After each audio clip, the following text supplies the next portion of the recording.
At the entrance of an office building, two coworkers arrive at nearly the same time and slow their steps just before the glass doors. One gestures lightly for the other to go first, adding a brief comment about the weather. The exchange is short and predictable, yet it delays the moment when they must decide whether to walk together or separate. By the time they reach the elevator bank, the conversation has already served its purpose. A comfortable distance has been negotiated without naming it.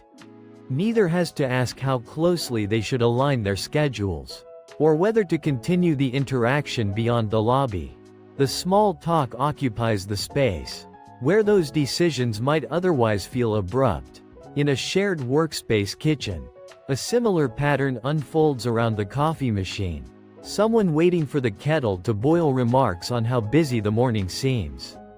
Others nearby respond with brief acknowledgments, even if they were not directly addressed. The comments do not deepen into personal topics. Instead, they hover at a surface level that allows participants to signal awareness of one another without inviting further involvement.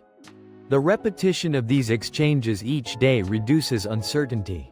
Without evaluating each new encounter from scratch, people rely on familiar conversational openings to gauge whether a longer interaction is expected, or whether a simple nod will suffice. At a neighborhood gathering, two residents, who rarely speak, find themselves standing near the same table. One mentions the food, asking whether the dish is homemade. The question does not require a detailed answer. It creates a temporary bridge that can be crossed or left behind. When the reply remains brief, both parties return their attention to the table, the exchange, having clarified that no extended conversation is necessary. The small talk functions as a low-risk probe, allowing each person to test the level of engagement the other is willing to offer. By keeping the topic neutral, they avoid the possibility of overstepping into territory that might imply unwanted familiarity.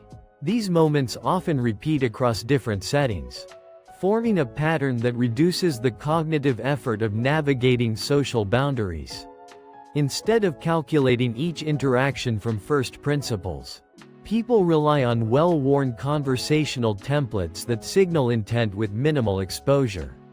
A comment about the weather, a remark on shared surroundings, or a simple question about a routine activity can serve as a decision shortcut. Through these exchanges, individuals manage uncertainty. They gather cues about openness, availability, and preferred distance, without making explicit requests that might be declined. Environmental factors also shape how these patterns appear. In crowded spaces, small talk tends to be shorter and more formulaic, preserving personal space amid limited physical distance.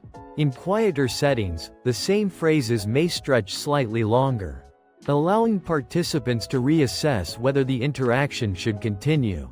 The surroundings influence how much risk people are willing to take in, extending or withdrawing from the exchange. Lighting, noise levels, and the presence of others all subtly adjust the perceived cost of continuing a conversation versus letting it end. As these exchanges accumulate over time, they form a shared understanding of how close or distant relationships should remain. Small talk does not eliminate uncertainty, but it provides a manageable way to approach it.